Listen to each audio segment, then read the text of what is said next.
I've entitled this Christian. I could tell he was tall, even as he slouched in the rigid, ladder-back chair. His muscles, at rest, gave definition to his blindingly white shirt. His long legs wrapped around his chair. Broad shoulders were dragged down by some unseen weight. Tight black curls capped his perfectly shaped, downcast head. Long curly lashes swept the flawless skin of his cheeks and hid his eyes. Below his aristocratic nose, his lips, drawn in, hugged his teeth. His chin rested on his chest. Long, graceful fingers interlaced loosely on the table in front of him. As I moved to the chair adjacent to him, Christian unfolded himself, stood and grasped the back of my chair as I sat. "Bonjour, madame." His quiet voice resonated with a charm that would have melted my knees had I been 45 years younger. He clasped my hand with a strong yet gentle touch. I looked up into his unbelievably beautiful face, my soul arrested by his haunted, dark eyes. His sadness enveloped me. Satisfied that I was comfortably seated, Christian sat down. He stood once more as Vi, Amanda, and Pastor Luke came to the table. He added little to the conversation that flowed around the table as we ate our lunch. Following our meal, I asked him to join me outside, and we sat quietly together on a stone wall beneath the towering mango tree. I searched for words that lay long dormant since my high school French classes. "Tell me about it."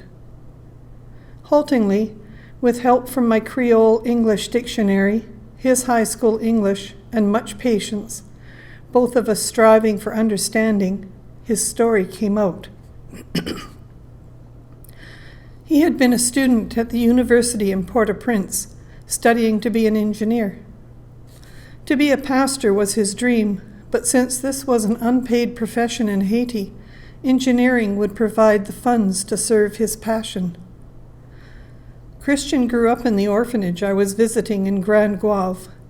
He knew the only way out of the overwhelming poverty so prevalent in his country was to become well educated. When he wasn't in school or studying, he shadowed his mentor, Pastor Luke, going with him on pastoral visits and helping with church services.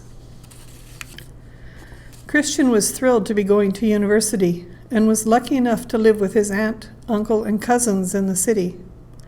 They had a deep love for one another, and the boys studied hard and helped each other when they could, taking time occasionally to enjoy a rousing game of soccer. His face became animated as he spoke about his family.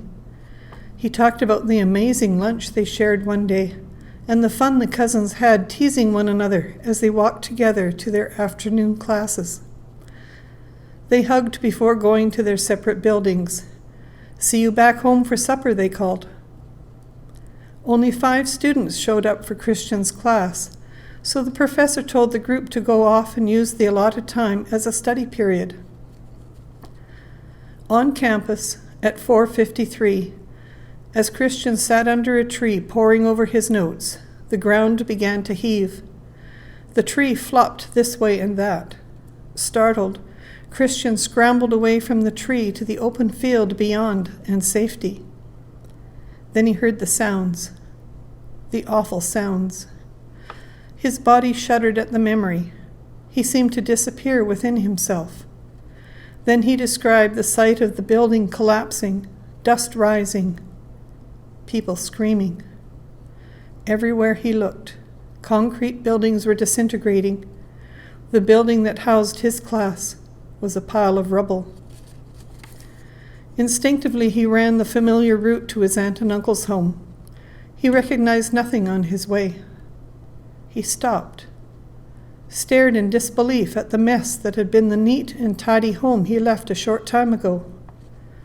The 2-story house was crumbled into the basement. No sound came from it. He ran back to the university looking for his cousins, his friends. He found no one he knew. All the buildings where they should have been were either damaged or down. Christian could no longer speak. His soul had collapsed in on itself at the memories. I held him tight, crooning, as he shuddered, tears streaming down his face. The angst of the past 2 years finally finding release. His aunt, uncle, cousins, and friends, all gone. Among over 200,000 others who died in or after the earthquake of 2010. I, too, wept with him for people I had never met, for those he loved and lost. This was the secret behind Christian's beautiful, haunted eyes. Maybe that was the reason I was in Haiti, to meet Christian and hear his story, allowing our souls to meld in love as does a grandmother with her grandson.